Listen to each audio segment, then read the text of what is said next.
Comment un enfant né dans une région isolée de l'Empire romain devient-il l'empereur le plus illustre de l'histoire? C'est le récit extraordinaire de Marco Ulpio Trajan, l'individu qui a fait avancer les aigles romaines plus loin que tout ce qui avait été réalisé jusqu'à présent. Visualisez le coucher de soleil de septembre en l'an 53 après JC, se déclinant sur les collines dorées à proximité de la Séville actuelle. Dans une luxueuse villa romaine de la prospère colonie d'Italica, un nouveau-né voit le jour, destiné à bouleverser pour toujours l'histoire de l'empire le plus puissant de l'Antiquité. Les parents de Marco Ulpio Trajano n'auraient jamais imaginé que leur enfant deviendrait le premier empereur romain né en dehors de l'Italie et qu'il étendrait les frontières de l'empire à des limites inédites. L'Italica, lieu de naissance de Trajan, n'était pas une cité ordinaire. Cette colonie, créée par le mythique Scipion l'Africain suite à sa victoire sur les Carthaginois, était un hub d'échanges commerciaux et de vie culturelle. Les lignées de colons italiens, à l'instar des Ulpius, étaient établies depuis plusieurs générations et apportaient avec elles les coutumes romaines les plus authentiques. Parallèlement, elles avaient intégré la vitalité et le sens des affaires propres à l'Hispanie. Dans les ruelles de marbre et les bains publics, le jeune Trajan prêtait l'oreille à des récits de conquêtes lointaines, de généraux triomphants et de la gloire immortelle de Rome. Marco Ulpio Trajano l'Ancien, le père de celui-ci, était bien plus qu'un simple colon en pleine prospérité. Ce vétéran aguerri par des milliers de combats avait combattu sous le commandement de l'empereur Vespasien durant la terrible guerre juive, période durant laquelle les légions romaines avaient détruit Jérusalem et son temple vénéré. Lorsqu'il revenait à la maison, tout en étant couvert de poussière du chemin, ses yeux gardaient cette dureté que seuls ceux ayant été témoins de l'horreur de la guerre et de la gloire de la victoire connaissent. Au cours des longues après-midi estivales, alors que les cigales chantaient à travers les oliviers, le vétéran partageait avec son fils les faits d'armes des légions, les hurlements de guerre des auxiliaires germaniques, ainsi que le fracas écrasant des machines de siège romaines qui réduisaient en poussière les murailles adverses. Marcia, la mère de Trajan, introduisait dans la lignée familiale le sang le plus prestigieux de Rome. Issue de l'une des principales familles patriciennes, la gens Marcia, elle a veillé à ce que son fils soit non seulement versé dans les arts martiaux, mais également dans la civilisation romaine élégante. Sous sa direction, le jeune Trajan a étudié la rhétorique, la philosophie stoïcienne et les subtilités diplomatiques qui lui seraient bénéfiques pour gouverner plus efficacement que de nombreux empereurs nés sur le Palatin. C'était une femme d'une volonté de fer, qui croyait que son fils était destiné à l'excellence, sans jamais envisager à quel point. C'est dans ces collines andalouses, où l'odeur de l'huile d'olive se mêle au bruit des marchés, que se sculptait la personnalité du futur dirigeant mondial.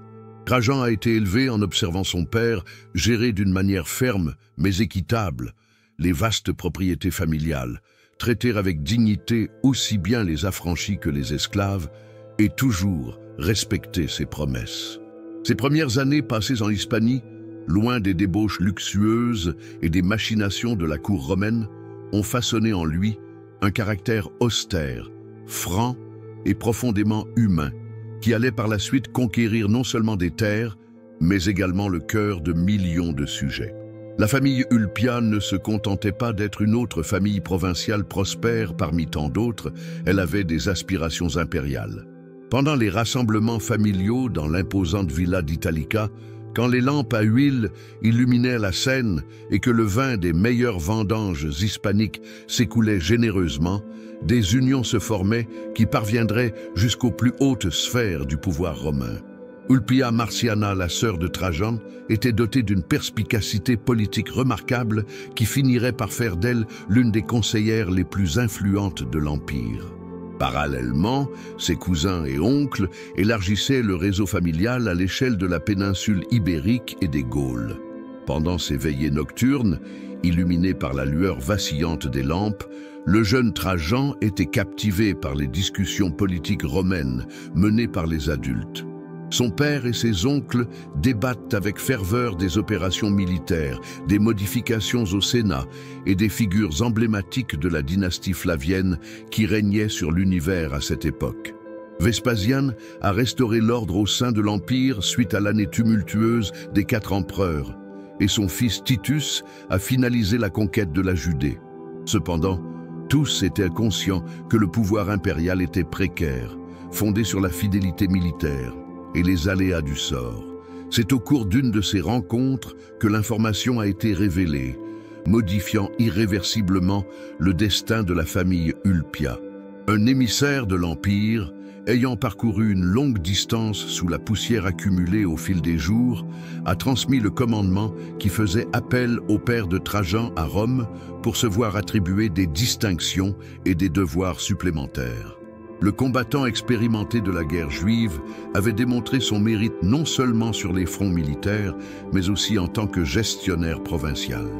L'empereur était en quête d'individus fiables dans les hautes sphères de l'administration étatique. La famille se mettait en condition pour la transition du statut d'aristocratie provinciale à celui de noblesse romaine impériale. Marcia, la mère de Trajan, était plus consciente que quiconque de la signification de cette ascension. Elle a passé son enfance à Rome, consciente des périls de la cour impériale et des subtilités du jeu politique qui pouvaient propulser une famille vers les cimes les plus élevées ou la réduire en poussière en une nuit. Fort de la sagesse héritée de sa noble ascendance, il entreprit d'initier son fils au monde qui se profilait à l'horizon. Il lui a appris que la véritable noblesse ne se trouve pas dans les distinctions ou les biens matériels, mais dans le dévouement au peuple romain et l'exécution du devoir, peu importe le sacrifice exigé, aussi ardu soit-il. Au fur et à mesure que les préparatifs pour le voyage à Rome se précisaient, le jeune Trajan commença à saisir qu'il n'allait pas mener une vie de riche propriétaire terrien hispanique, mais quelque chose de considérablement plus grand et périlleux. Lors de ses récentes nuits à Italica, en flânant dans les jardins familiaux sous le firmament étoilé de l'Andalousie, il ressentait la lourdeur du destin peser sur lui. Les contes de héros qu'il avait écoutés depuis sa plus tendre enfance n'étaient plus de vulgaires histoires pour divertir lors des veillées, ils constituaient la feuille de route du parcours qui était le sien.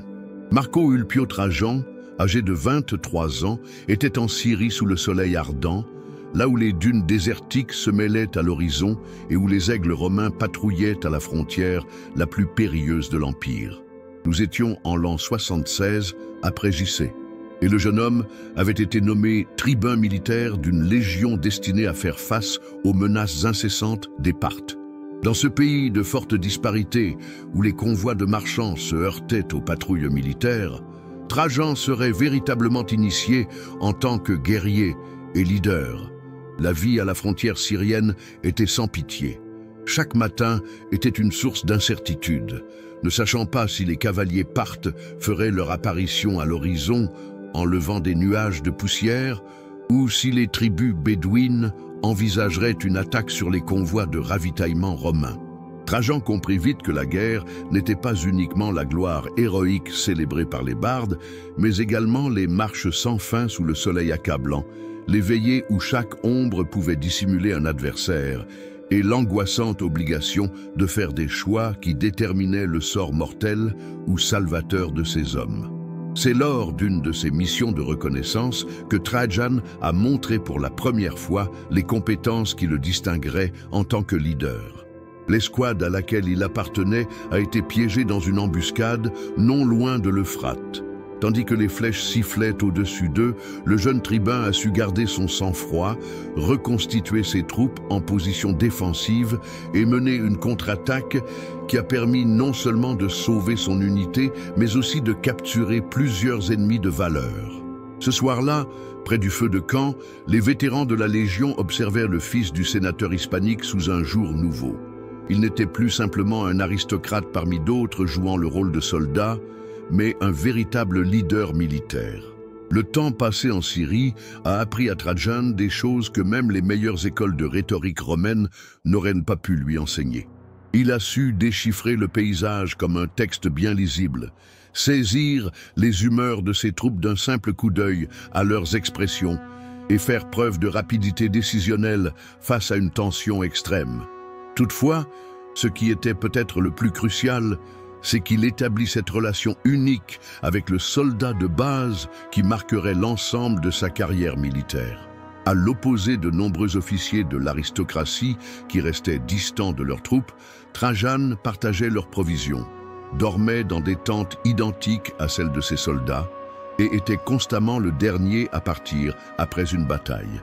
Lorsque Trajan a finalement regagné Rome, après avoir accompli son service en Syrie, il n'était plus le même jeune homme qu'il avait quitté l'Hispanie. Ses yeux avaient gagné ce regard pénétrant caractéristique de ceux qui ont fait face à la mort et appris à valoriser l'existence. Ses mains, désormais robustes grâce à la manipulation d'armes, arboraient des cicatrices témoignant de récits de bravoure et de résilience. Mais avant tout, il avait acquis quelque chose de précieux, la confiance indéfectible des soldats romains, ces hommes robustes qui pouvaient instinctivement reconnaître un véritable chef d'un usurpateur orné de titres vides. Les années ultérieures testèrent non seulement les compétences militaires de Trajan, mais également sa faculté à naviguer dans le périlleux terrain de la politique impériale romaine. Domitien, dernier empereur de la lignée flavienne, régnait avec une poigne sévère et une paranoïa grandissante qui faisait de la cour impériale un repère de vipères où un mot mal compris ou un regard douteux pouvait mener à la mort. Dans ce contexte empoisonné, où les sénateurs étaient dans la crainte à chaque convocation de l'empereur et où les exécutions étaient fréquentes avec une précision terrifiante, Trajan a été contraint d'équilibrer sa loyauté envers l'empereur avec sa propre survie. Le destin fit qu'il fut précisément sous ce despote que Trajan révéla ses remarquables talents militaires. En 89, après J.C., Lucius Antonius Saturninus, qui était gouverneur de la Germanie supérieure, mena une révolte contre Domitien en se déclarant empereur et en forgeant une alliance avec les tribus germaniques. L'annonce du soulèvement est tombée sur Rome comme un coup de foudre. Si les troupes du Rhin se ralliaient aux insurgés, l'Empire risquait de se fragmenter dans une nouvelle guerre civile. Domitien recherchait un chef militaire d'une loyauté sans faille, une personne dont la dévotion était indiscutable et qui possédait des compétences militaires démontrables. L'ordre impérial fut donné à Trajan dans sa demeure romaine, où il bénéficiait d'une courte pause après plusieurs années de dévouement aux frontières. L'objectif était précis, mais extrêmement périlleux: avancer vers l'Allemagne, réprimer la révolte et rétablir l'ordre impérial. Tout échec ne signifierait pas seulement la perte de milliers de soldats fidèles, mais également la fin de sa carrière personnelle, voire de sa propre vie. Tandis qu'il se mettait en route, sa compagne Pompeia Plotina le prit dans ses bras, laissant transparaître le désespoir d'une femme qui ignore si elle reverra un jour son époux en vie. L'offensive contre Saturnin s'est transformée en un exemple éclatant de stratégie militaire et de direction sous contrainte. Trajan a manœuvré ses troupes avec une rapidité fulgurante, interrompant les lignes de communication de l'adversaire et isolant ses forces avant qu'elles ne soient en mesure de renforcer leur position. Au cours d'une succession de batailles cruciales près du Rhin, les légions fidèles mirent fin à la révolte, avec une efficacité qui étonna même les plus chevronnés des observateurs. Quand la tête de Saturnin a été amenée à Domitien à Rome, l'empereur a réalisé qu'il avait déniché l'un de ses généraux les plus précieux. La récompense ne s'est pas tardé à venir. Trajan a été désigné consul en l'an 91 après J. Pensée, un des honneurs les plus prestigieux qu'un citoyen romain puisse obtenir. Cependant, cette victoire était coûteuse. Il était désormais intégré au cercle restreint d'un empereur de plus en plus instable et suspicieux. Domitien percevait des adversaires à chaque coin de rue, faisait exécuter des sénateurs pour des délits fictifs et transformait chaque festin impérial en une démonstration de terreur psychologique. Trajan a été formé à s'exprimer avec parcimonie, à prêter une oreille attentive et à conserver constamment un visage impassible, conscient qu'une parole malheureuse pourrait le faire passer du statut de héros impérial à celui de victime du bourreau. Le 18 septembre de l'année 96, après JC, Rome a vu le jour comme à son habitude. Cependant, ce jour allait bouleverser à jamais l'histoire de l'Empire.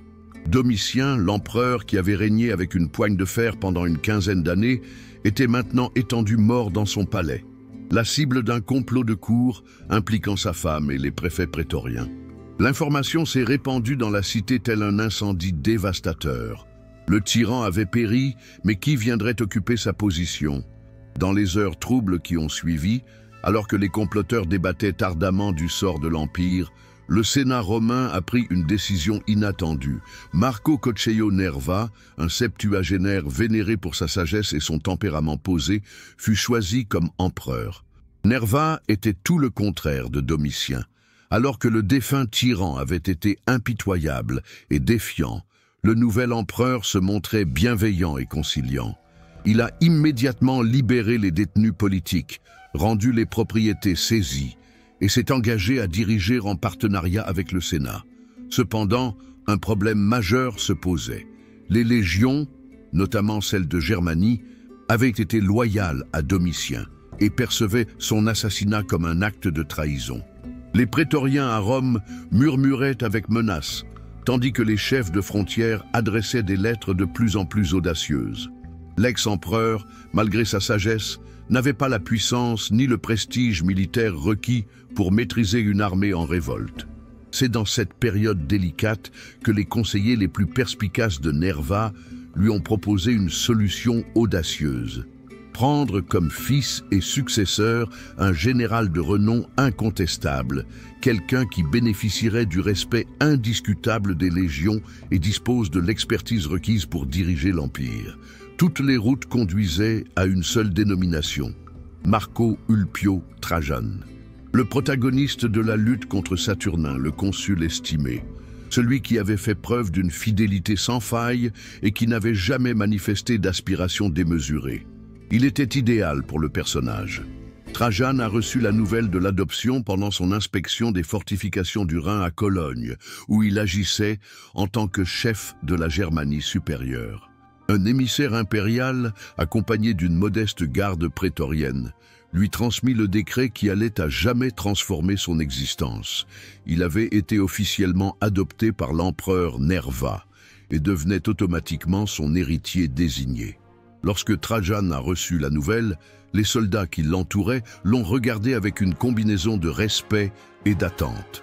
L'homme qui avait partagé avec eux les difficultés à la frontière était devenu, du jour au lendemain, le futur dirigeant du monde. Mais Trajan était trop sage pour se laisser emporter par l'exubérance du moment. J'étais conscient que son adoption ne relevait pas d'un caprice du vieil empereur, mais plutôt d'une mesure désespérée pour empêcher une guerre civile. Les légions lui témoignaient du respect, certes, mais qu'en était-il du Sénat? Et qu'en est-il des prétoriens de Rome? Et qu'en est-il des concurrents potentiels qui pourraient apparaître dans les provinces? Alors qu'il regardait les flots gris du Rhin en cette nuit, Trajan était conscient que l'instant le plus périlleux de son existence était sur le point d'arriver. Il tenait entre ses mains la distinction suprême que tout Romain pouvait espérer, mais il était également conscient que beaucoup d'empereurs avaient trouvé la mort en essayant de préserver cette même distinction. Le jeu avait débuté et les règles seraient tracées à l'encre de sang. Le 28 janvier de l'an 98 après JC, alors que les premiers rayons du jour éclairaient les collines romaines, Marco Coccheio Nerva a rendu l'âme au palais de l'empereur. L'empereur âgé, qui n'a régné que pour une durée de 16 mois, est décédé en étant conscient qu'il avait préservé l'Empire d'une guerre civile. Cependant, il a laissé à son fils adoptif la mission la plus ardue, convertir le pouvoir hérité en une véritable puissance. L'annonce du décès de l'empereur se propagea rapidement dans la ville, mais un événement surprenant eut lieu. Il n'y avait ni panique, ni émeute, ni prétendant concurrent avançant vers Rome. Pour la première fois en plusieurs décennies, le processus de succession impériale s'est effectué de façon paisible. Cependant, Trajan n'était pas à Rome pour revendiquer sans délai son héritance. Quand les émissaires ont atteint la Germanie pour annoncer qu'il avait été couronné empereur, le nouveau souverain a pris une décision qui a surpris beaucoup de gens. Au lieu de se hâter vers la capitale pour asseoir son autorité, il a choisi de continuer son tour d'inspection des frontières septentrionales. Cet apparent retard ne traduisait ni hésitation, ni absence d'ambition. C'était de la politique dans sa forme la plus sophistiquée. Trajan était conscient que son véritable levier de puissance se trouvait au sein des légions. Avant de se confronter aux manigances du Sénat et aux caprices de la plèbe romaine, il devait garantir une fidélité sans faille de la part de ses troupes. Dans les mois qui ont suivi, le nouvel empereur a minutieusement inspecté les fortifications du Rhin et du Danube, évaluant non seulement la solidité des défenses militaires, mais également l'état d'esprit de ses soldats. Dans chaque garnison où il se rendait, Trajan s'intégrait aux militaires de base, partageait leurs repas, prenait en compte leurs doléances et réglait leurs préoccupations personnelles.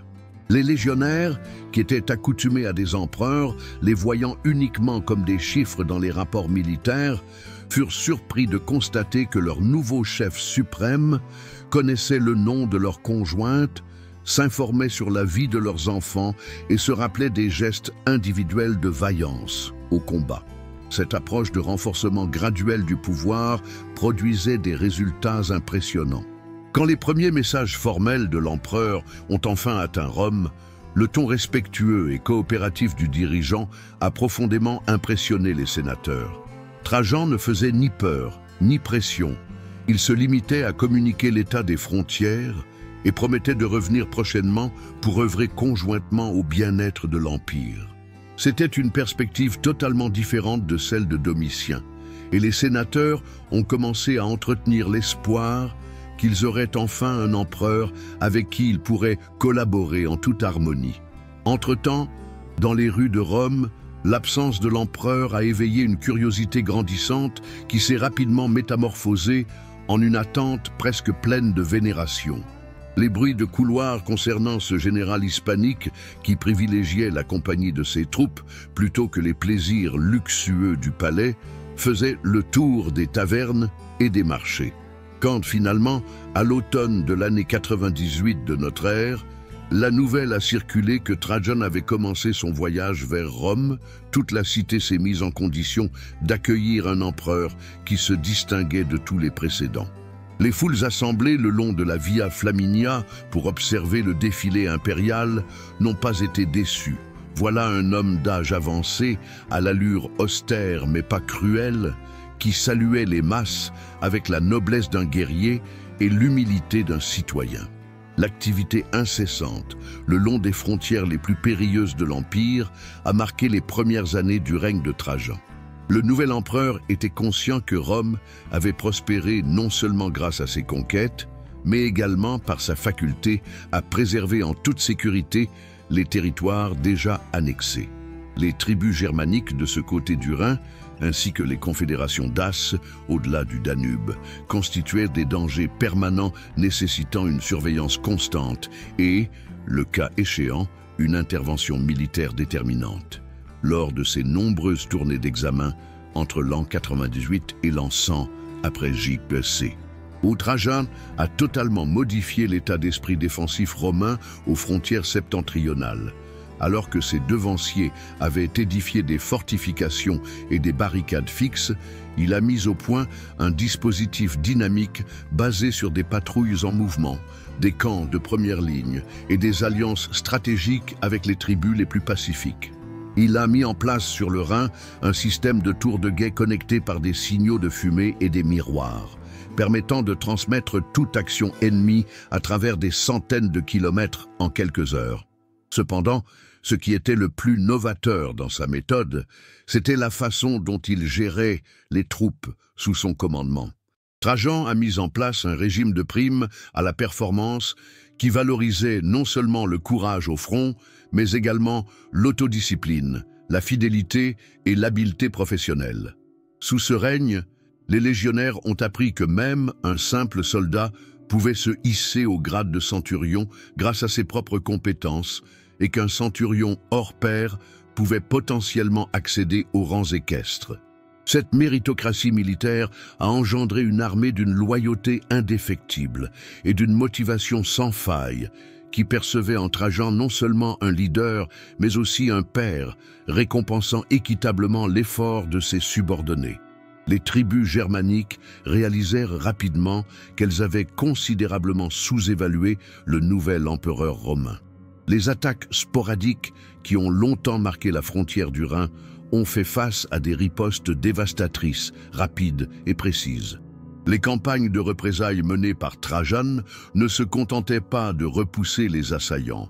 Elles traçaient la voie jusqu'à leur village pour détruire leurs ressources et capturer leurs dirigeants.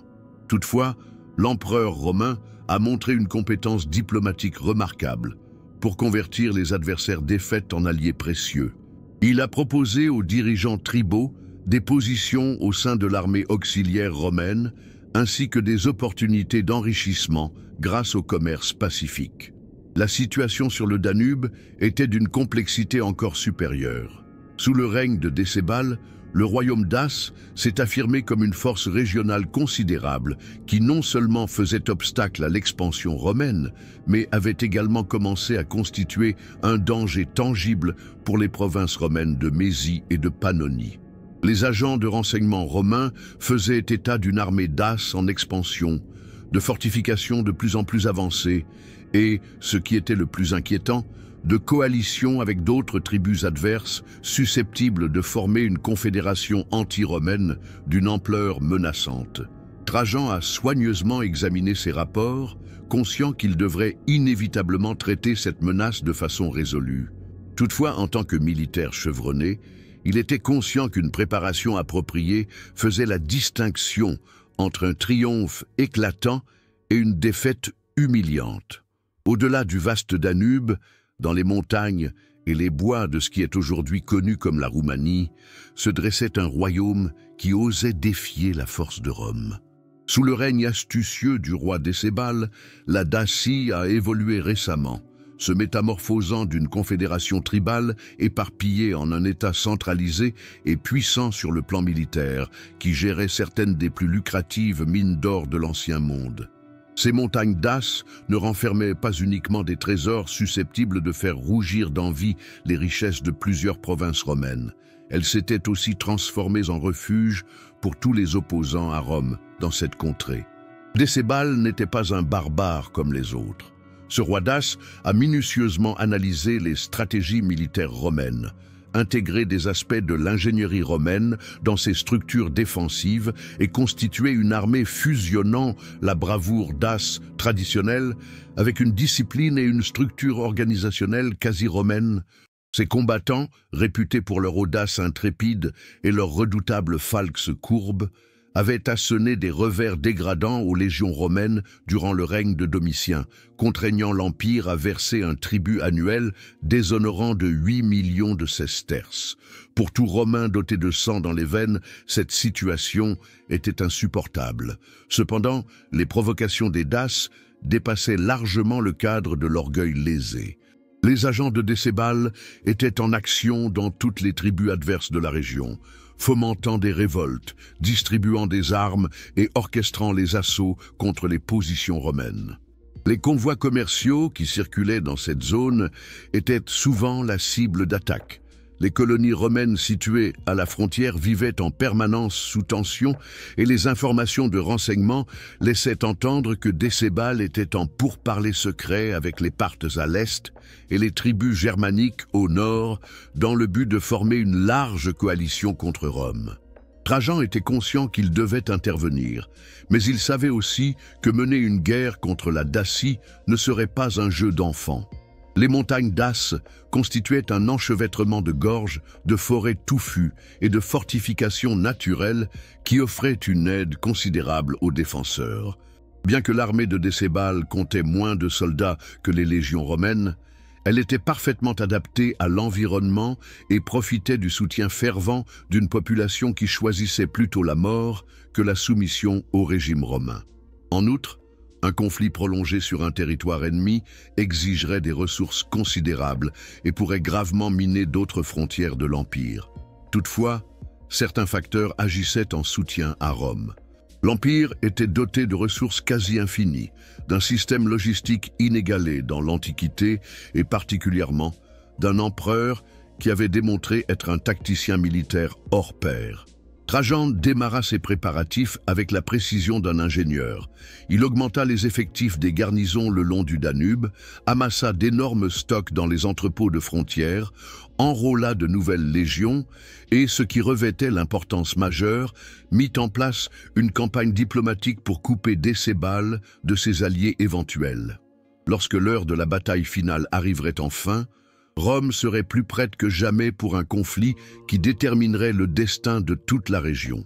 Au printemps de l'an 101 après JC, le bruit des milliers de soldats romains avançant vers le nord, le frottement des roues des chariots d'approvisionnement et l'éclat de l'acier romain sous le soleil du matin se mêlèrent au rugissement ambiant. Trajan avait achevé ses préparatifs et l'heure de vérité était enfin arrivée. Les forces les plus impressionnantes que Rome ait jamais assemblées pour une campagne unique convergeaient vers le Danube depuis tous les recoins de l'Empire. 11 légions entières, plus de 150 000 soldats auxiliaires et une flotte fluviale spécifiquement élaborée pour naviguer dans les eaux périlleuses du grand fleuve frontière. La traversée du Danube s'est transformée en une spectaculaire vitrine de l'ingénierie militaire romaine. Sous la direction directe de l'empereur, des milliers d'ouvriers ont bâti non pas un seul, mais plusieurs ponts flottants permettant à toute l'armée impériale de traverser en toute sécurité. Cependant, l'œuvre remarquable fut le pont durable imaginé par Apollodore de Damas, l'architecte syrien qui est devenu le collaborateur principal de Trajan pour tous les travaux d'ingénierie. Ce pont, qui avec ses arches de pierre résiste à la force du Danube, ne servait pas uniquement un but militaire.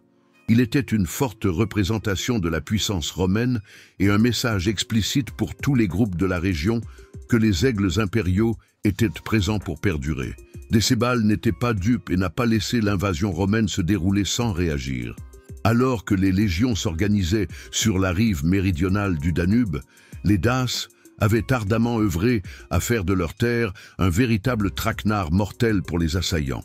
Chaque pas, chaque dépression, chaque hauteur avait été aménagé pour la défense. Des obstacles ont été créés par l'abattage d'arbres, des tranchées dissimulées remplies de pieux acérés ont été creusées et des provisions ont été entreposées dans des bastions montagneux secrets. Le roi Dace était conscient qu'il ne pouvait pas triompher Rome dans un affrontement direct. Cependant, il était persuadé que l'environnement et la volonté de son peuple convertiraient l'invasion romaine en un véritable enfer sanglant. La première grande bataille de la guerre se déroula à Tapae, un col montagneux crucial qui contrôlait l'une des voies principales menant au centre du royaume Dace. Dans un défilé étroit bordé de forêts touffues, Décébal avait déployé le meilleur de ses troupes, souhaitant reproduire les triomphes qu'il avait obtenus contre Domitien des années plus tôt. Cependant, il fit la connaissance d'un Trajan qui était tout autre, méthodique, patient et mortel. L'empereur romain a évité de tomber dans le piège Dace. En lieu et place, il a fait usage de son avantage en matière d'engins de siège pour pilonner les places ennemies depuis une distance sécurisée, pendant que ses troupes auxiliaires germaniques et sarmates ont contourné les positions Daces par des chemins montagneux que les défenseurs avaient jugés impossibles à franchir. La bataille de Tapae a été un véritable massacre. Les Daces ont lutté avec le désespoir de ceux qui défendaient leurs terres, leurs proches et leur liberté.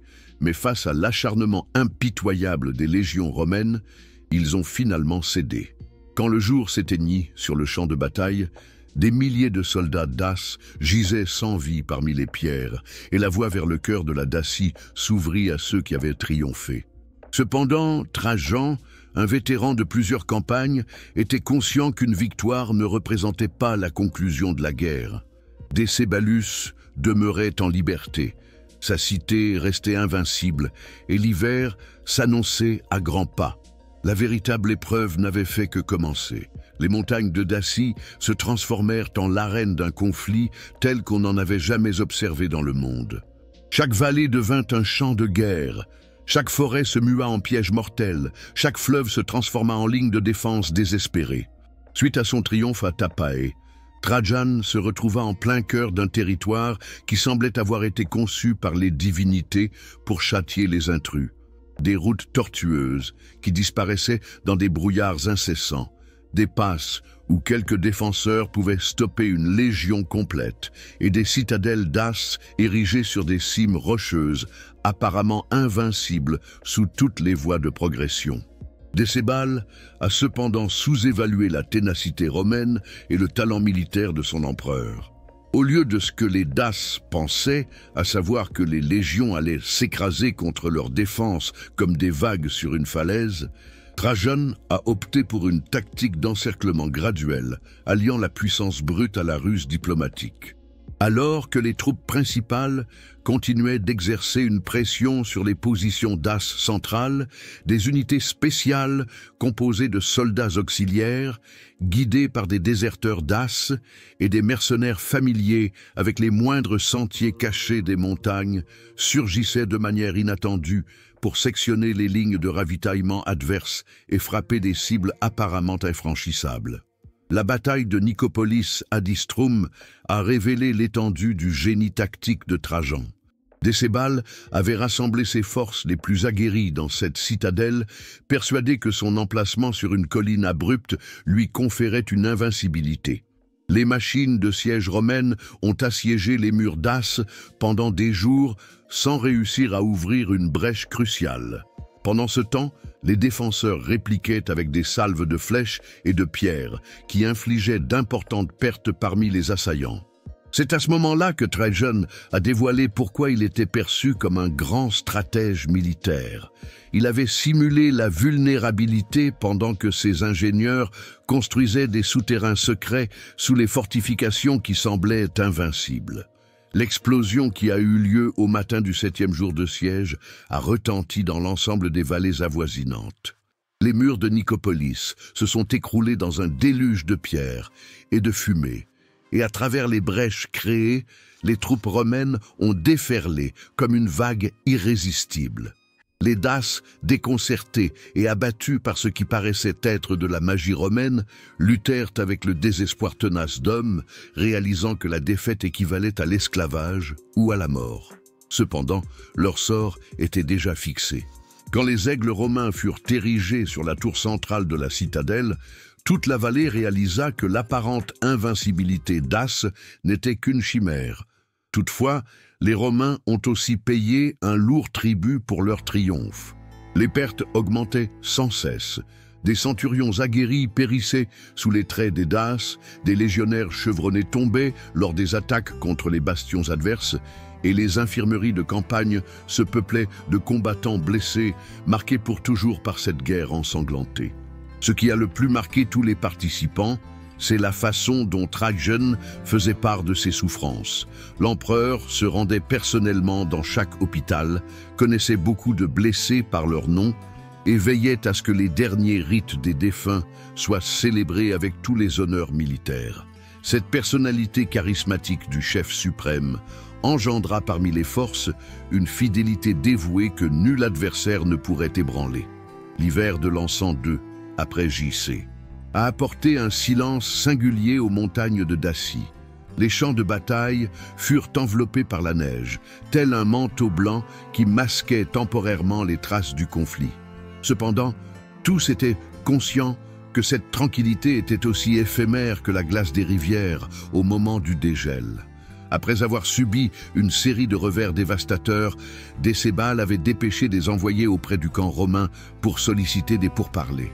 Ce n'était pas une capitulation sans condition, mais plutôt une reconnaissance que la conjoncture militaire s'était profondément modifiée en faveur de Rome. Les pourparlers qui ont suivi ont mis en évidence à la fois la grandeur d'âme et l'inflexibilité sévère du tempérament de Trajan. L'empereur romain était disposé à offrir la paix, cependant les conditions qu'il imposait étaient si dégradantes qu'elles convertissaient quasiment la Dacie en un protectorat romain. Décébal était tenu de restituer toutes les armes de guerre prises aux Romains lors des affrontements antérieurs, renvoyer les captifs et transfuges romains, détruire les fortifications que Rome considérait comme dangereuses, et ce qui était le plus pénible de tout, remettre les techniciens et bâtisseurs qui avaient participé à la modernisation de l'armée Dace. En outre, le roi Dace ne pourrait déclarer la guerre ou la paix sans l'autorisation explicite de Rome, et il serait tenu de fournir des forces d'aide pour les prochaines expéditions romaines. Pour un peuple aussi fier que les Daces, ces mots étaient presque aussi inacceptables qu'une défaite complète. Cependant, Décébal, en plus d'être un vaillant guerrier, était un stratège politique avisé qui savait qu'il lui fallait du temps pour réorganiser ses troupes et mettre en place une résistance plus performante. Il a accepté les termes de la paix romaine, mais tous les acteurs des pourparlers étaient conscients que cette paix n'était rien de plus qu'une trêve passagère.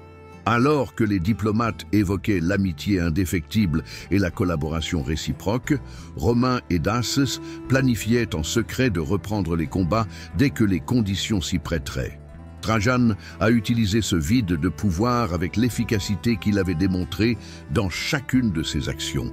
Tout en gardant une force militaire notable sur place pour veiller au respect du traité, l'empereur a initié un vaste programme de construction d'infrastructures qui assurerait durablement la présence romaine dans la zone. Des camps renforcés ont été érigés à des emplacements stratégiques.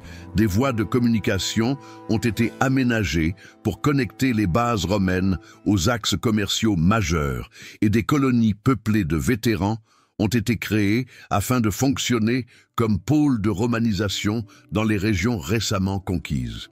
Cependant, ce qui fut peut-être le plus marquant, c'est la façon dont Trajan a commencé à préparer l'opinion publique romaine à ce qu'il savait inéluctable, une deuxième guerre contre les Daces.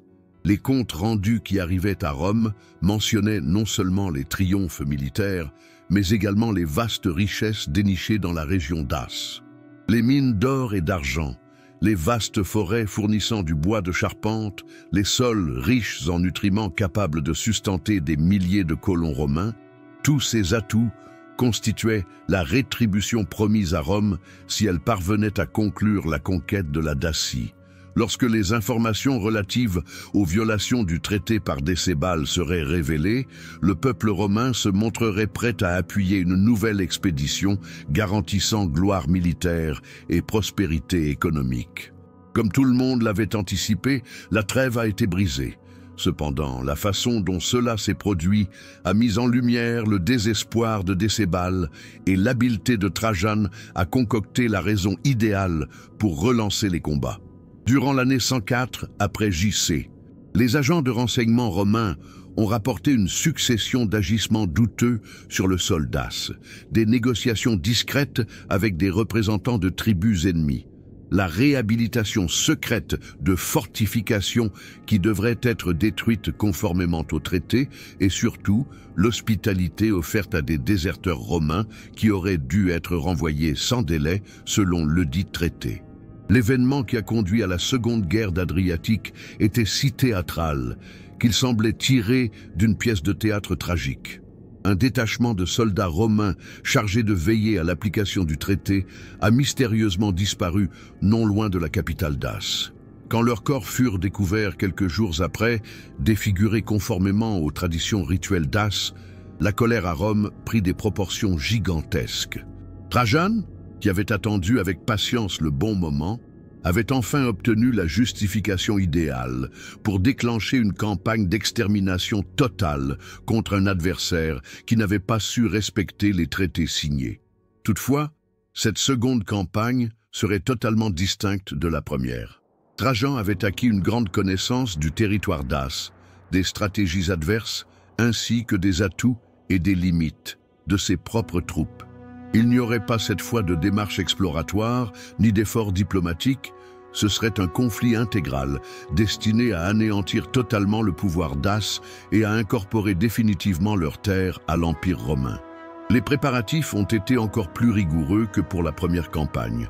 Des légions supplémentaires ont été engagées, des engins de siège ont été élaborés spécifiquement pour percer les fortifications Dace, et une infrastructure logistique a été organisée pour appuyer 200 000 troupes opérant sans limite sur le sol adverse.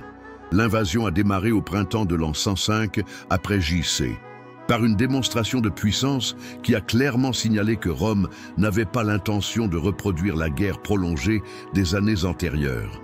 Alors que les principales légions franchissaient le Danube grâce au pont fixe qui unissait désormais ces deux rives, des troupes auxiliaires étaient déployées à divers endroits le long du cours d'eau, formant un réseau de têtes de pont qui rendait impossible pour Décébal de centraliser ses défenses dans une seule zone.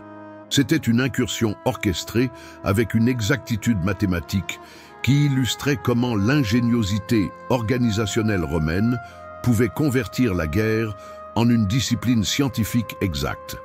Décébal se trouva confronté non seulement à un adversaire en supériorité numérique, mais également à un ennemi qui avait minutieusement analysé toutes ses actions antérieures et conçu des réponses spécifiques pour chaque manœuvre Dace. Les stratagèmes qui avaient réussi pendant la Première Guerre étaient désormais anticipés et contrés par les Romains. Les citadelles qui avaient tenu tête à de longues campagnes militaires succombaient en quelques jours grâce à des méthodes de siège innovantes. Et les alliés tribaux que Décébal espérait voir rejoindre sa cause se trouvaient entravés par des troupes romaines omniprésentes.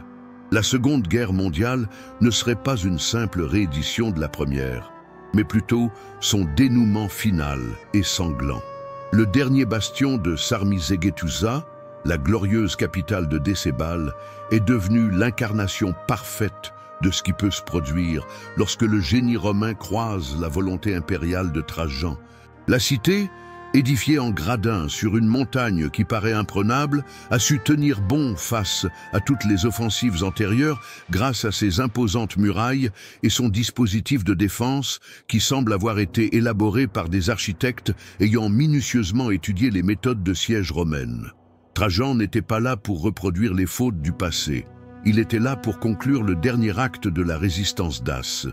Ce qui a suivi était une démonstration éclatante de la manière dont la patience tactique peut être plus dévastatrice que la rage aveugle.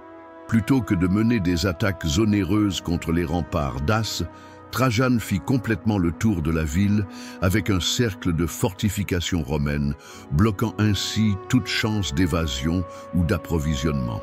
Tandis que les assiégés épuisaient petit à petit leurs provisions, les engins de siège romains œuvraient sans relâche, non pas pour détruire les remparts, mais dans le but d'anéantir méthodiquement les réseaux d'alimentation en eau de la ville.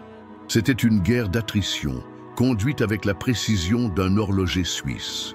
Mais la dernière épreuve est survenue de l'endroit où les défenseurs s'y attendaient le moins. Sous la direction d'Apollodore de Damas, les ingénieurs romains ont discrètement élaboré un aqueduc inversé qui redirigeait les sources d'eau montagneuses approvisionnant la capitale Dace. Lorsque les réservoirs de Sarmizegetusa ont commencé à tarir durant l'été, le moral des combattants a chuté. Des parties de la ville ont entamé des pourparlers en secret avec les Romains et les renseignements concernant les défenses Dace ont commencé à affluer vers le camp de Trajan avec une constance accrue. La conclusion est survenue aussi spectaculairement qu'il convenait pour le dernier acte d'une guerre légendaire. Au cours d'une nuit d'août de l'an 106 après JC, les portes de Sarmizegetusa furent ouvertes depuis l'intérieur, grâce à la trahison de nobles Dace qui avaient opté pour la survie en tant que citoyens romains plutôt que de périr en héros Dace. Les troupes ont afflué dans les ruelles inclinées de la capitale, mais ont fait face à une résistance acharnée dans chaque demeure, chaque édifice religieux et chaque place publique. Les derniers Daces luttèrent jusqu'à la fin, animés par le désespoir de ceux qui étaient conscients que leur monde était voué à disparaître pour toujours. Décébal n'a jamais été pris en vie. Lorsque la cause a commencé à sembler désespérée, le roi Dace s'est échappé de sa cité en proie aux flammes, escorté par quelques braves soldats dévoués. Traqué sans cesse par la cavalerie romaine à travers les bois montagneux, il a finalement préféré se donner la mort plutôt que de subir l'ignominie d'être présenté comme un trophée lors d'une victoire romaine. Son crâne, amené au camp de Trajan par des auxiliaires qu'il avait rejoints lors de ses derniers instants, symbolisait la fin de l'indépendance dace et l'émergence d'une nouvelle province romaine qui deviendrait l'une des plus prospères de l'Empire. Le conflit était terminé cependant, les répercussions de cette triomphe se feraient sentir au fil des siècles. Quand les premiers inventaires des trésors daces ont été remis à Rome, même les sénateurs les plus aguerris sur le plan financier ont été étonnés par les chiffres. Les mines d'or des Carpates, qui avaient soutenu Décébal pendant longtemps, déversaient maintenant leurs précieuses richesses dans les trésors de l'Empire romain à une cadence qui surpassait même les aspirations les plus audacieuses. Les spécialistes prévoyaient que les mines récemment ouvertes pourraient produire près de 700 millions de deniers par an, un chiffre qui doublait quasiment les recettes impériales et plaçait Trajan comme l'empereur le plus fortuné de l'histoire romaine. Les trésors des Daces n'étaient pas seulement confinés à l'or scintillant qui a fasciné les foules romaines. Les forêts de Dacie offraient du bois de construction d'une qualité remarquable, idéal pour les projets architecturaux grandioses que Trajan envisageait déjà. Les terres fertiles des vallées daces étaient en mesure d'approvisionner des centaines de milliers de colons romains, pendant que les éleveurs de chevaux daces, renommés dans tout le monde sauvage pour leur rapidité et leur résistance, constitueraient un atout majeur pour la cavalerie impériale. On aurait dit que Rome avait conquis non seulement un royaume, mais également une réserve inépuisable de toutes les ressources indispensables pour conserver et agrandir son influence. L'acheminement des trésors daces à Rome s'est transformé en une attraction qui concurrençait les plus grands spectacles du cirque Maxime. De longues files de chariots chargés d'or, d'argent, de bijoux et d'objets précieux circulaient sans relâche dans les rues, alors que les habitants de la capitale célébraient avec enthousiasme et que les vétérans des campagnes daciques recevaient une ovation digne des héros. Avec son talent naturel pour la propagande politique, Trajan a métamorphosé ces manifestations de richesse en célébration de la force romaine qui rappelait à tous les citoyens l'importance d'avoir un empereur conquérant. Les bottes de guerre ne représentaient pas uniquement des métaux précieux, elles symbolisaient aussi la démonstration concrète que Rome demeurait l'incontestable souveraine du monde. La répartition de ces trésors a mis en lumière à la fois l'altruisme et la subtilité politique de Trajan. Au lieu de conserver les trésors daces dans le trésor impérial, l'empereur a instauré le programme de répartition le plus prodigue que Rome ait jamais vu. Tous les citoyens de Rome ont bénéficié d'une allocation de 650 deniers, montant qui équivalait à plus de 2 ans de rémunération pour un travailleur moyen. Les soldats ayant pris part aux campagnes daciques ont reçu des distinctions encore plus conséquentes, tandis que les officiers ont été élevés à des rangs supérieurs avec les privilèges appropriés. C'était une méthode astucieuse de convertir le triomphe militaire en fidélité politique pérenne. Toutefois, Trajan avait des projets encore plus audacieux pour la prospérité dace. Une part significative de l'or conquis a été dédiée à soutenir le programme social le plus novateur de l'époque romaine, l'Alimenta, un dispositif d'aide publique qui assurerait l'éducation et le soutien matériel à des milliers d'enfants démunis à travers toute l'Italie. C'était un placement pour le futur de l'Empire qui illustrerait comment un véritable grand empereur pouvait convertir les gains militaires en avantages durables pour ses sujets. Quand des historiens du futur aborderont le règne de Trajan, ils se rappelleront non seulement de ses exploits militaires, mais aussi de la façon dont il a su les exploiter pour bâtir une société plus florissante et équitable. Le trésor de Dacie n'avait pas seulement apporté richesse à Rome, il avait également modifié la nature intrinsèque du gouvernement impérial romain. Alors que Rome jubilait encore sur les triomphes daces, le regard avisé de Trajan s'était déjà dirigé vers le sud, en direction des déserts scintillants où les convois nabatéens dominaient certaines des voies commerciales les plus profitables de l'Antiquité. Le royaume nabatéen, dont la capitale pétrifiée de Pétra était d'une couleur rose, avait constitué pendant de nombreuses générations un partenaire précieux pour Rome. Cependant, son autonomie constituait une irrégularité géographique, entravant la fluidité territoriale de l'Empire entre la Syrie et l'Égypte. Pour un empereur comme Trajan, qui avait une vision d'expansion, cette situation était inacceptable. L'intégration de l'Arabie pétrée en 106 après J.C. s'est effectuée avec une délicatesse qui tranchait fortement avec la brutalité sanglante des expéditions daciques. Il n'y a pas eu de confrontation légendaire ou d'assauts héroïques.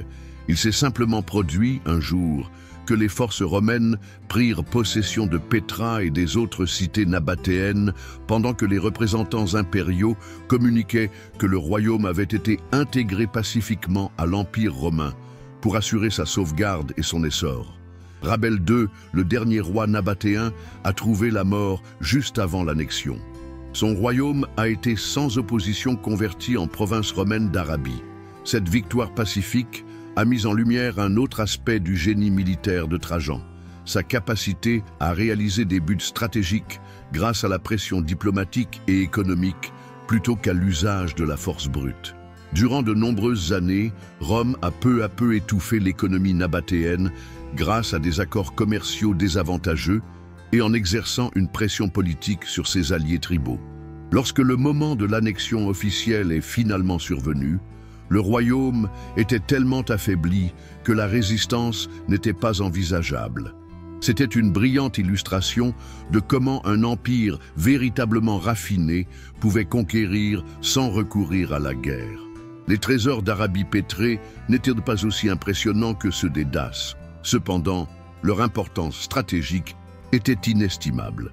La gestion des routes commerciales reliant l'Inde et la Chine à la Méditerranée assurait à Rome un flux constant de revenus douaniers, tandis que les produits aromatiques, les épices et les pierres précieuses qui circulaient sur ces voies contribuaient à enrichir tant le trésor impérial que la vie quotidienne des Romains. En outre, l'emplacement stratégique de l'Arabie pétrée fournissait à Rome un point d'appui optimal pour des élargissements futurs vers l'Est. Sous le règne de Trajan, la gestion de la nouvelle province a illustré la maturité du système impérial romain. Plutôt que d'imposer de force les us et coutumes romaines, les nouveaux dirigeants ont choisi de préserver les traditions locales, d'assurer la continuité des voies commerciales et d'introduire graduellement les institutions romaines pour compléter plutôt que démolir les structures sociales en place. Les commerçants nabatéens ont réalisé que jouir de la citoyenneté romaine présentait des bénéfices considérables.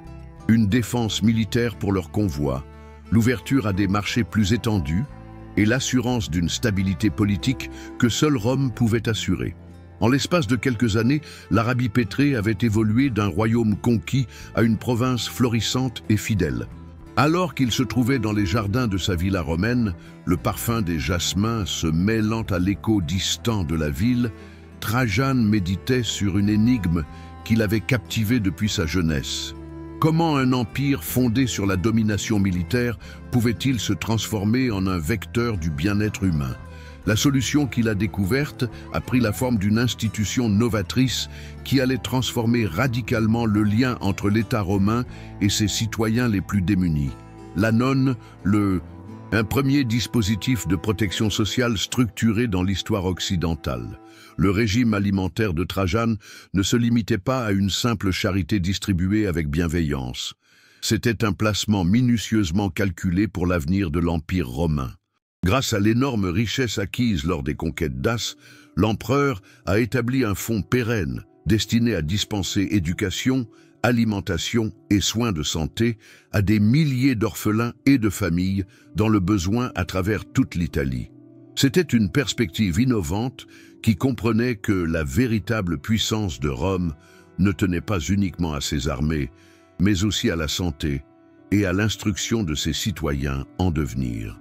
La réalisation de la Restauration a mis en évidence l'attention scrupuleuse aux détails qui caractérisaient tous les ouvrages de Trajan. Plutôt que d'établir une bureaucratie centralisée susceptible de tomber dans la corruption ou l'inefficacité, l'empereur a opté pour l'instauration de fonds locaux administrés par les élites municipales dans chaque cité italienne. Ces figures locales, honorées par la confiance de l'empereur et stimulées par la reconnaissance publique, se sont transformées en administrateurs dévoués du programme, s'assurant que chaque centime est utilisé de manière efficace pour améliorer le bien-être des enfants dont ils avaient de la responsabilité. Il s'agissait d'un système alliant l'efficacité administrative romaine à la fierté civique locale. Les récits personnels, issus du programme alimentaire, se sont transformés en mythes qui ont circulé à travers toute l'Italie. Marco, un jeune orphelin issu des zones pauvres de Naples, bénéficia non seulement d'un repas quotidien, mais aussi d'une instruction dispensée dans une école soutenue par l'Empire. Des années plus tard, il s'est établi comme un marchand florissant dont les convois acheminaient des marchandises romaines vers les limites de l'Empire.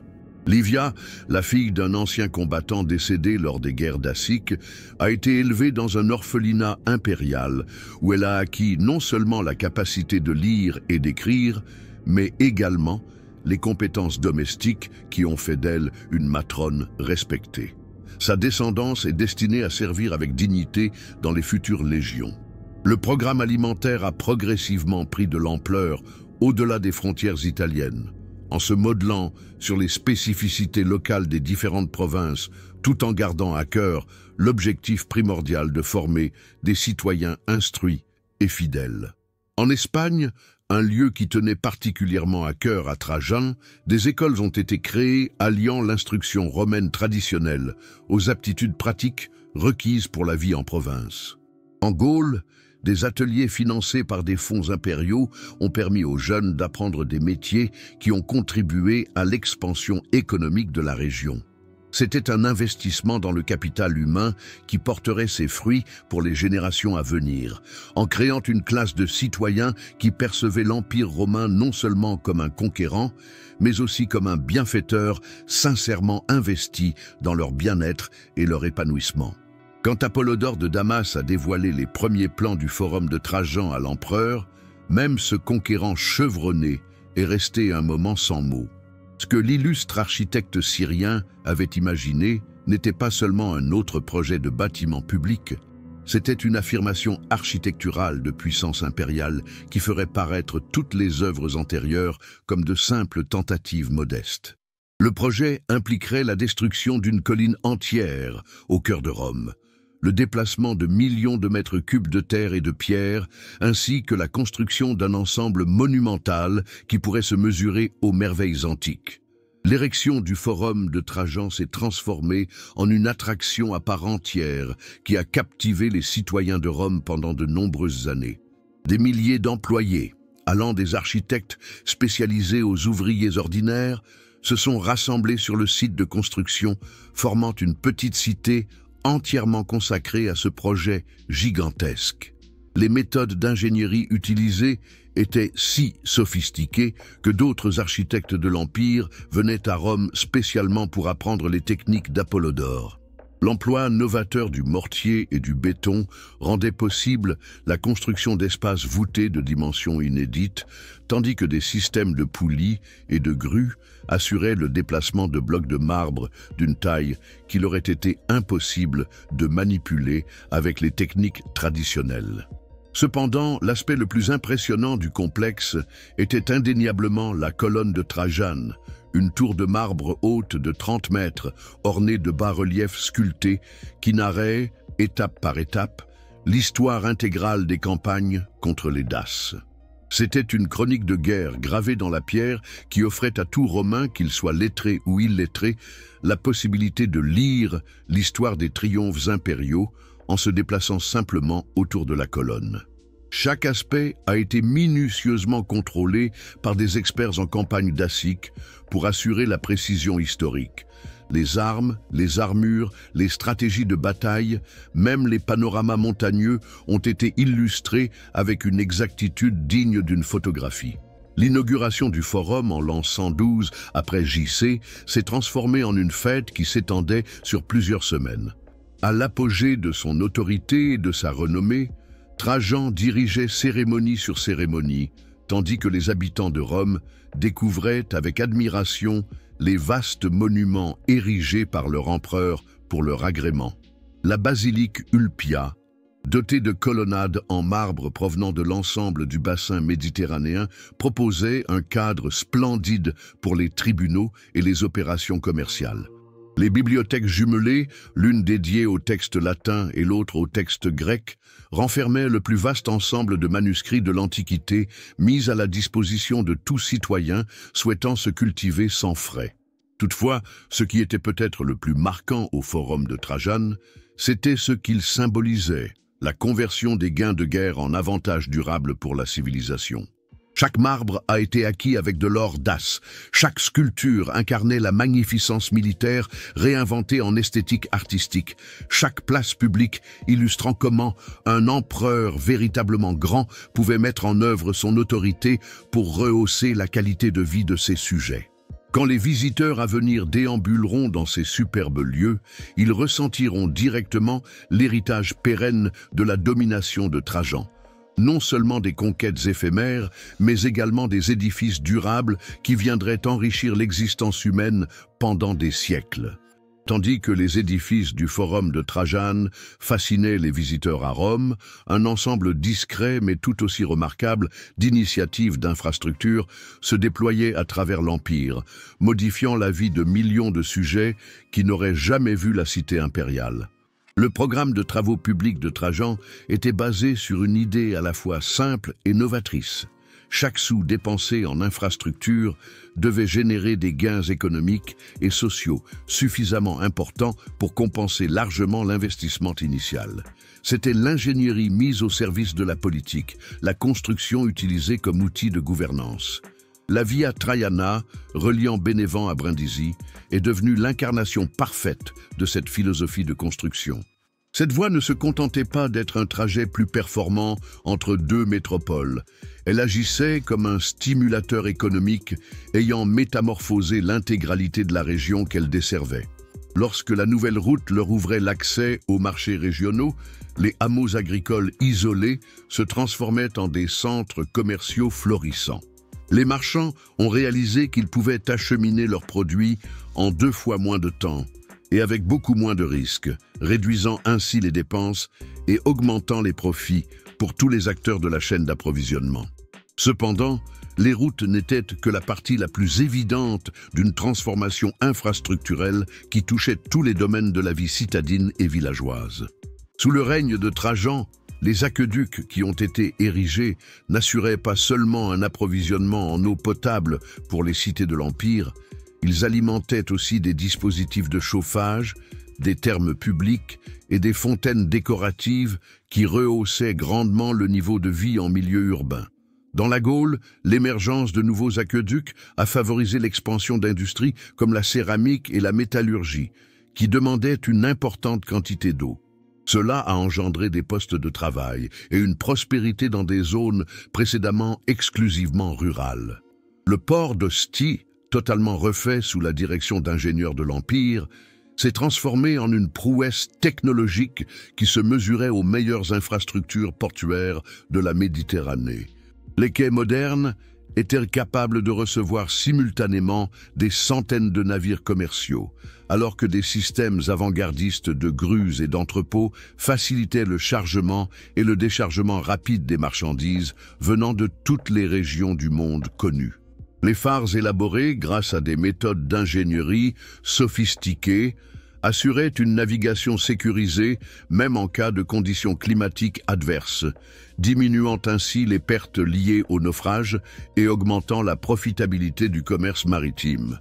Ce qui frappait le plus les personnes de l'époque, c'était la synchronisation impeccable entre tous ces projets. Les voies de communication reliaient les ports.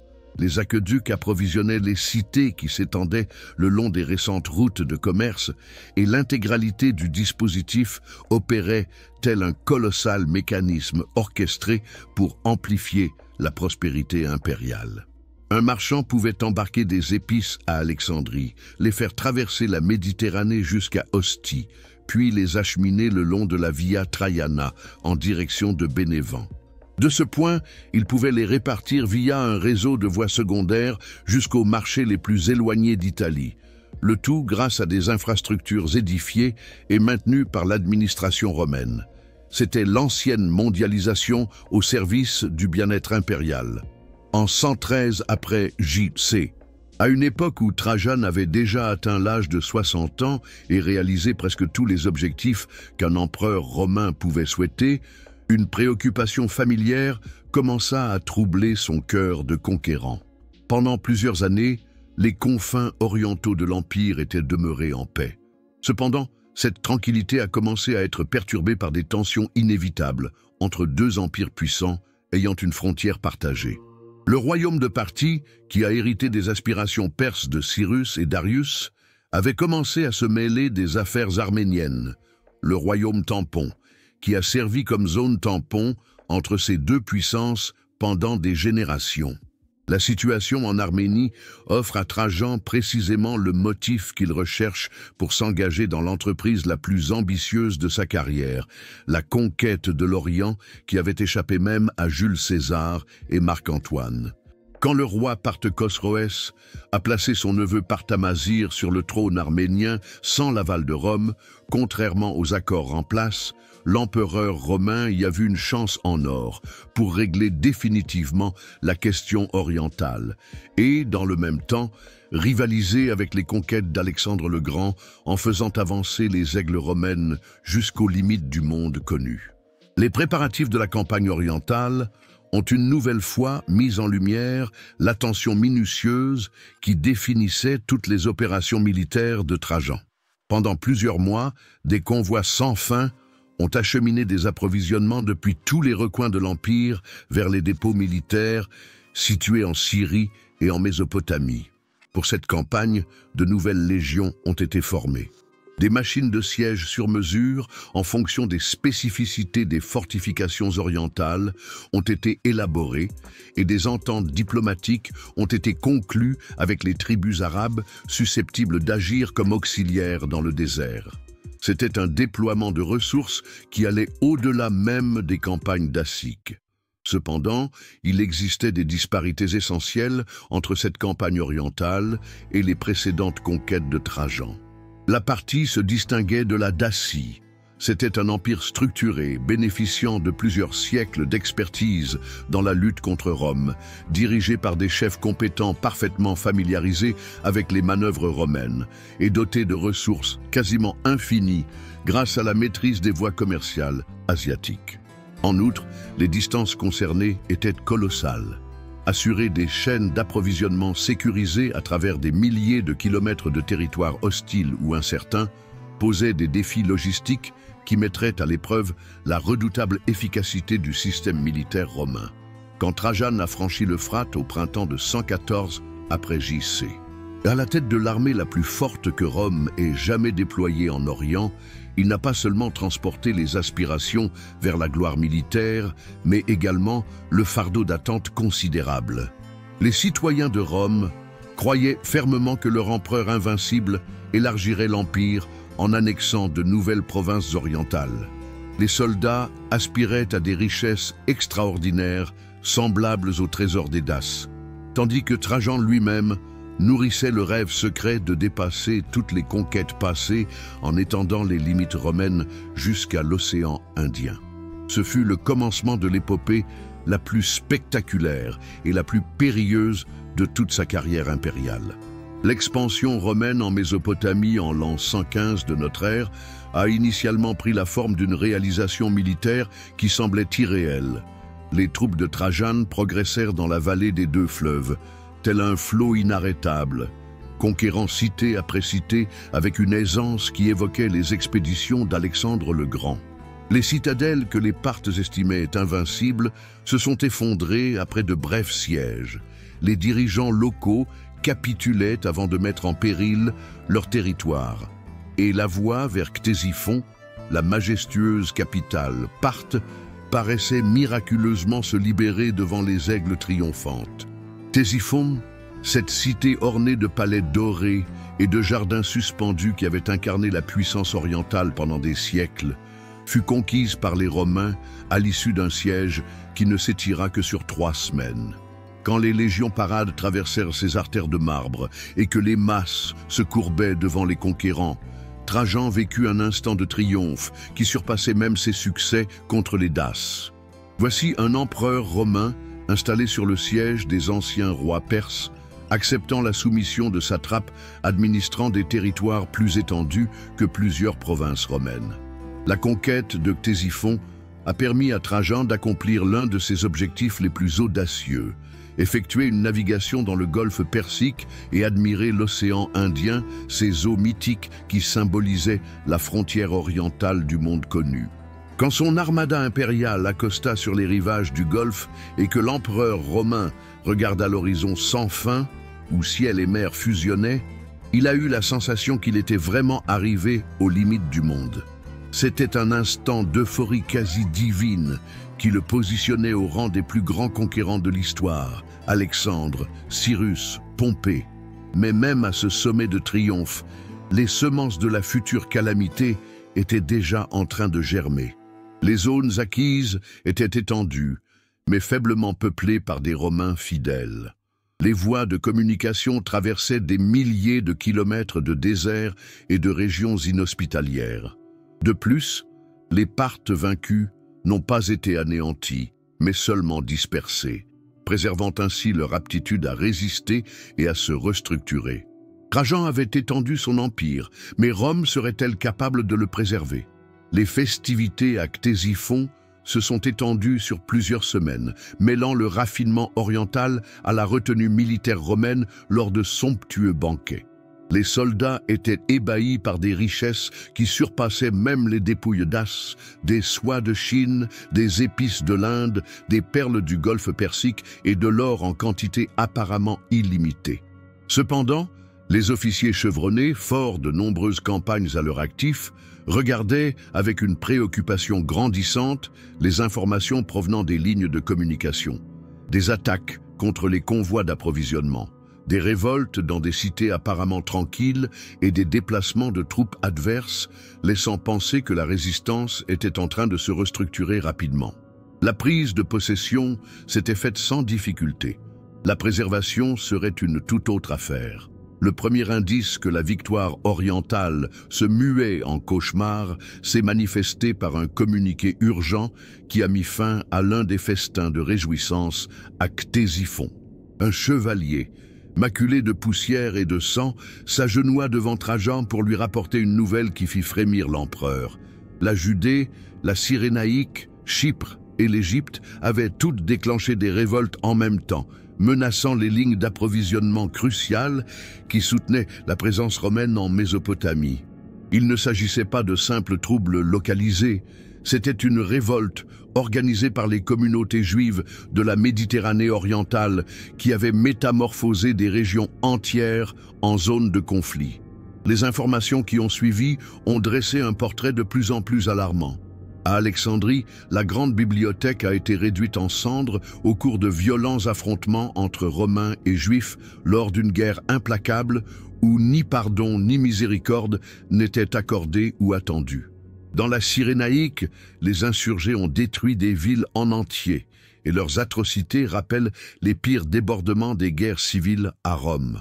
Sur l'île de Chypre, un grand nombre d'habitants non juifs se sont réfugiés dans les montagnes pendant que les cités côtières étaient consumées par les flammes sous le contrôle de rebelles revendiquant la création d'un État juif autonome. Trajan s'est retrouvé confronté à l'angoisse stratégique qu'il avait secrètement redoutée depuis le commencement de la campagne en Orient. Un conflit sur 2 fronts qui menaçait dangereusement ses effectifs militaires. Assurer la domination mésopotamienne exigeait le déploiement de légions abondantes et bien fournies. Cependant, pour réprimer les insurrections en Occident, il fallait précisément ces mêmes ressources.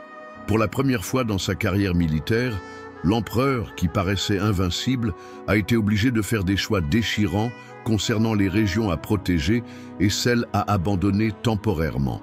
La situation s'est encore compliquée lorsque les Parthes, loin d'être définitivement battus, ont utilisé le temps gagné pour restructurer leurs forces et mettre en place une contre-offensive organisée.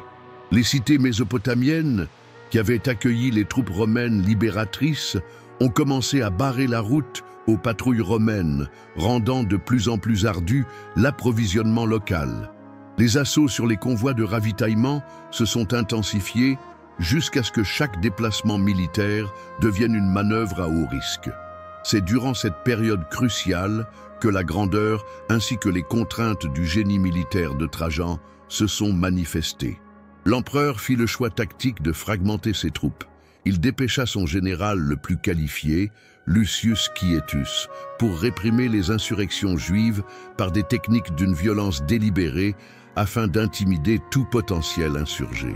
Pendant ce temps, il se consacrait lui-même à la préservation des conquêtes orientales qu'il voyait comme l'aboutissement suprême de sa carrière.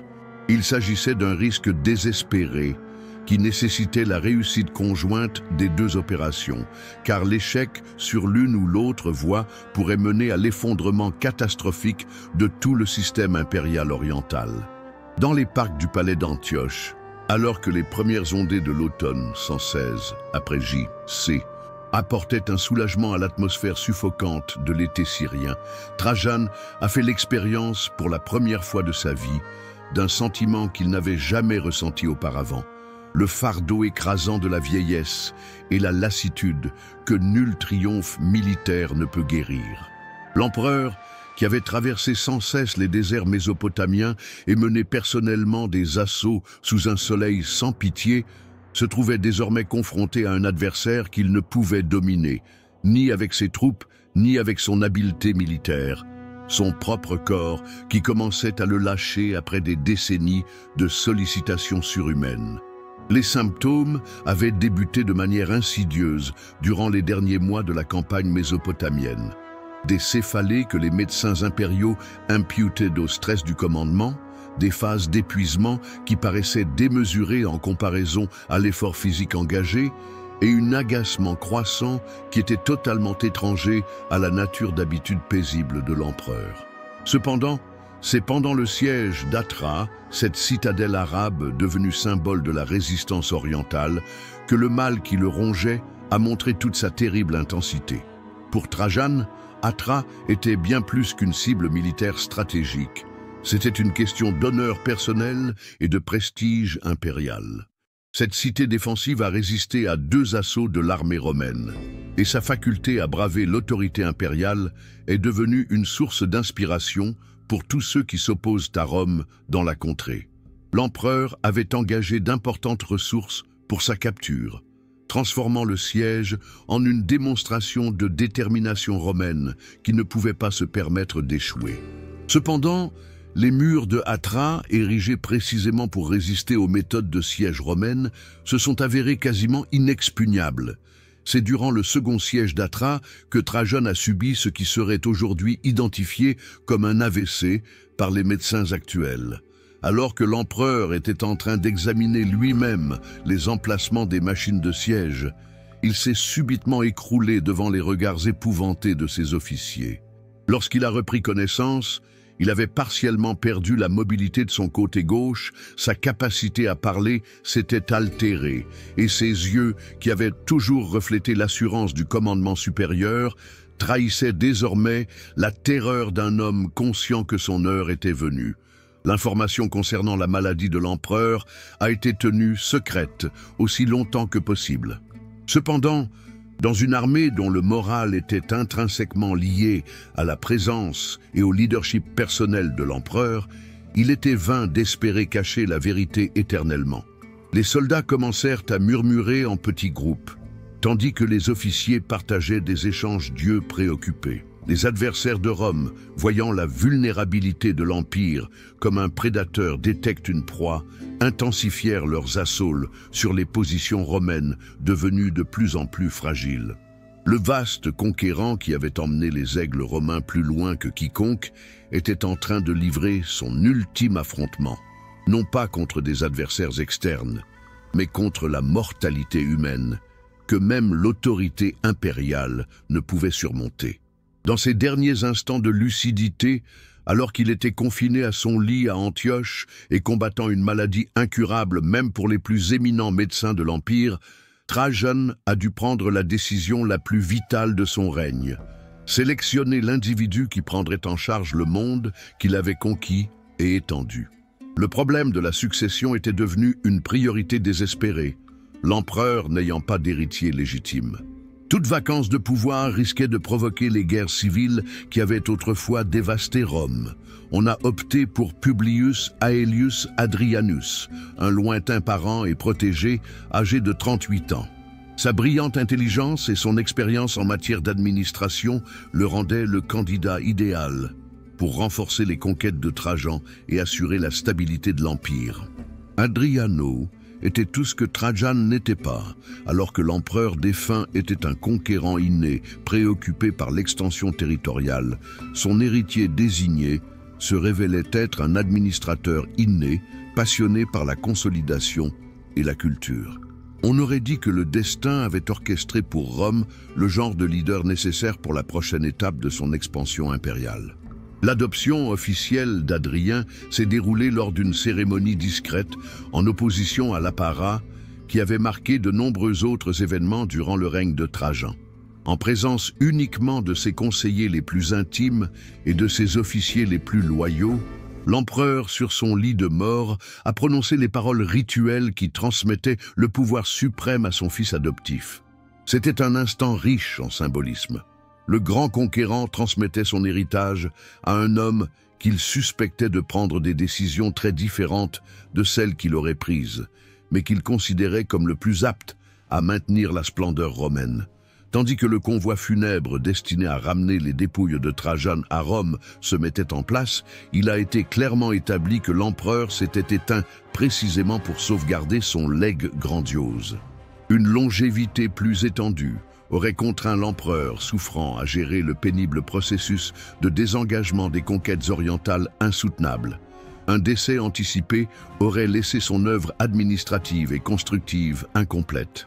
Trajan, en mourant au moment qu'il a choisi, a garanti sa mémoire comme l'empereur ayant mené Rome à son apogée territorial, sans faire face aux répercussions inévitables d'une expansion démesurée. Le dernier voyage de Trajan vers Rome se transforma en cortège funéraire qui parcourut toutes les régions qu'il avait conquises et développées durant son règne.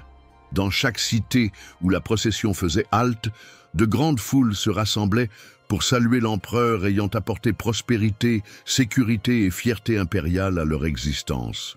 Des colonies de Dacie aux cités syriennes, des ports arabes aux voies italiennes, les sujets de Trajan se sont rassemblés pour rendre hommage à celui qui avait démontré que Rome était encore capable de produire des dirigeants à la hauteur de ses traditions les plus prestigieuses. Quand les restes de Trajan ont finalement été inhumés au bas de sa colonne érigée à Rome, l'empire qu'il avait construit avait atteint son expansion territoriale la plus vaste et sa prospérité intérieure à son apogée. Les limites de l'Empire s'étiraient des brouillards écossais jusqu'aux dunes du Sahara, des rivages atlantiques du Portugal à l'Euphrate mésopotamien. C'était une étendue de territoire qui ne sera surpassée par aucun autre empire dans l'histoire occidentale. Une prouesse qui positionnait Trajan parmi les plus grands conquérants de tous les âges. Cependant, l'héritage réel de Trajan ne se limitait pas simplement à l'expansion territoriale, mais résidait dans la transformation qualitative que la civilisation romaine a connue grâce à son leadership. L'empire qu'Adrien a hérité de Trajan était radicalement différent de celui qu'il avait reçu de Nerva, plus florissant économiquement, plus équitable socialement, plus évolué culturellement et plus assuré dans son avenir historique. Les entités qu'il avait établies, allant de la nutrition au programme de travaux publics, démontraient que l'autorité impériale pouvait véritablement servir à améliorer la vie de millions d'individus communs. Les édifices tangibles érigés durant son règne racontent l'histoire de cette métamorphose avec une éloquence muette mais intense.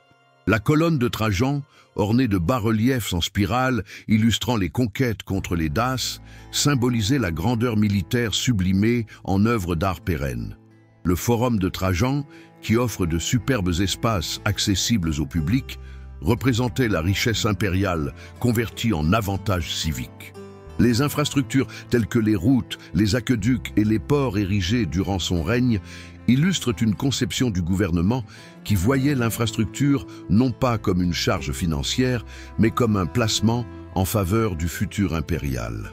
Peut-être que le legs le plus marquant de Trajan était l'illustration que, même à son sommet, le pouvoir romain impérial avait des frontières qui ne devaient pas être franchies sans conséquence. Les problèmes dans les campagnes orientales, les insurrections qui avaient surgi alors que l'empereur était absorbé par des conquêtes lointaines et l'incapacité de conserver constamment les gains en Mésopotamie, tout cela soulignait une leçon essentielle. La grandeur pérenne ne nécessite pas uniquement la faculté de conquérir, mais également la sagesse de déterminer quand il faut s'arrêter. Les historiens de demain discuteront inlassablement de la question de si Trajan était le plus grand empereur romain ou si ses aspirations insatiables ont planté les germes de la décadence impériale à venir. Cependant, une vérité indéniable émerge de toute analyse honnête de son règne. Durant 2 décennies, de 98 à 117 après J-C, le monde méditerranéen a vécu une période de prospérité, de sécurité et d'avancement culturel sans précédent qui ne se reproduira plus. Ainsi, Trajan n'était pas uniquement considéré comme l'Optimus Princeps, le meilleur des empereurs, mais aussi comme le bâtisseur de l'apogée romaine qui demeure une référence et une source d'inspiration pour tous ceux qui souhaitent mettre en œuvre le pouvoir politique dans l'intérêt authentique de l'humanité. Alors que le crépuscule s'installait sur le forum de Trajan durant ses premiers soirs, sans son concepteur, les silhouettes des colonnes s'étiraient sur les lieux où des milliers de Romains poursuivaient leur routine quotidienne, ignorant qu'ils vivaient l'apogée d'une civilisation qui avait gravi des sommets inégalés pendant plus de 1000 ans. Cela marquait la fin d'une période, tout en renforçant un héritage qui continuerait à exister longtemps après le départ des derniers aigles romains des confins les plus reculés de l'Empire établi par Trajan.